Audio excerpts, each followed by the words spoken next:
The internet is dying and Web3 is a hoax. We just have to take stock of our passions and make our own archives because everything is being lost. Fashion fans are going to recognize this guy. This is Tim Blanks. He defined my childhood and probably every Canadian fashion fan's childhood as well. We got very lucky. We had Tim Blanks and Jeannie Becker, both icons in the industry. But I was curious because I used to watch all of their videos when I was a kid. I was on their website probably every single day, watching every single video.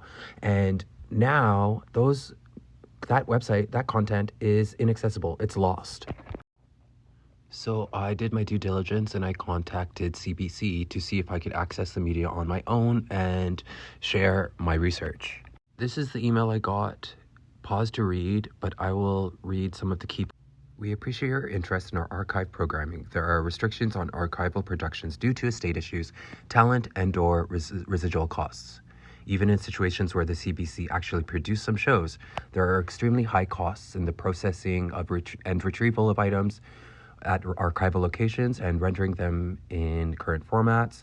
Clearances for music are also added costs to reproductions, regardless of the non-commercial nature of a production. Anyone using these clips is legally bound to clear and pay those rights, fees outlined in the many contracts for actors, musicians, etc. For this reason, we are not able to share the archive with you for personal use. So I'm pretty nimble and adept at using the internet, so I thought I could do the research on my own. And this is my search, a basic Google search from Canada, and these are the searches that come up. Mind you, Canada is where this content was produced. Now expanding it to videos, because the content is video material anyway, very limited resources. One poster on TikTok who is a specific fan of one model. So they probably were collecting that material for decades. Here you can see that if you click through the Fashion File page from the CBC website, it links you to a dead page.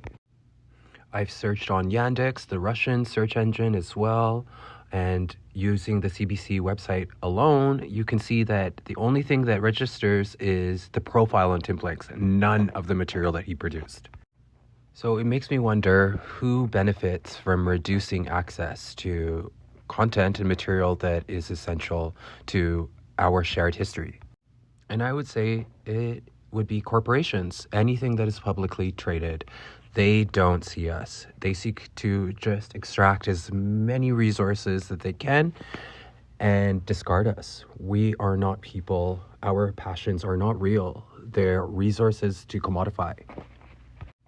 And it makes me think of the Tumblr era and its destruction. Tumblr was such an essential resource sharing site for creatives and everyone, honestly, even the bloodthirsty hounds looking for, that kind of content. But that's how they got us. That's how they got us. Fosta sesta. And I don't mean to be a harbinger of doom, but the way that Twitter is moving, it's definitely going down that track with the content that is just so pervasive on that platform. They're likely to be shut down too, under the guise of public safety, but it's to limit resource sharing. But what does this mean for us when we can't even access culture from the last 2 decades? Everything is just to be lost? Is this a new form of the Library of Alexandria? I am not being hyperbolic when I say that this is serious. Feudalism has never left. It touches every part of our life now, as we no longer own anything, and the resources that are accessible to us are mediated. If there is a developer out there, we need to find a solution where we can just host images and video content based on one specific theme, specifically fashion.